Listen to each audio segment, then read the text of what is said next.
గణేశాయ నమః. ఓం శ్రీ గురుభ్యో నమః. పంచారామాలు అనేవి సుప్రసిద్ధ శైవ క్షేత్రాలు. వాటి ఆవిర్భావ ఘట్టాన్ని స్కంద పురాణం వివరించింది. ఆ గాథని ఇప్పుడు తెలుసుకుందాం. పూర్వము తారకాసురుడు అనే రాక్షసుడు శివుని కోసం ఘోర తపస్సు చేసి ఆత్మలింగాన్ని సంపాదించుకున్నాడు. వరగర్వంతో ముల్లోకాలని జయించి లోక కంటకుడుగా మారాడు. వాడి ఆగడాలు తాళలేక దేవతలు విష్ణుమూర్తిని ప్రార్థించారు. అప్పుడు శ్రీహరి తారకాసుర సంహారం కేవలం శివపార్వతుల తనయుడైన సుబ్రహ్మణ్యుడి చేతిలోనే ఉంది అని తెలియజేసి కుమారస్వామికి దేవసేనాధిపత్యాన్ని అప్పగించి తారకాసురునిపైకి యుద్ధానికి పంపుతారు.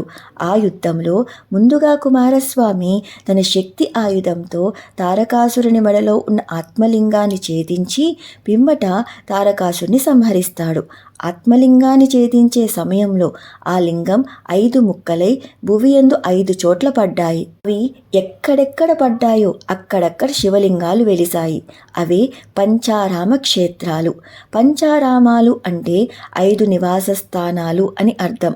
కోనసీమ జిల్లాలోని ద్రాక్షారామంలో భీమేశ్వరుడిగా, పాలకొల్లులోని క్షీరారామంలో రామలింగేశ్వరుడిగా, భీమవరంలోని భీమారామంలో సోమేశ్వరుడిగా, అమరావతిలోని అమరారామంలో అమరేశ్వరుడిగా, సామర్లకోటలోని కుమారారామంలో భీమేశ్వరుడిగా కొలువుతీరి పరమేశ్వరుడు భక్తులను అనుగ్రహిస్తున్నారు.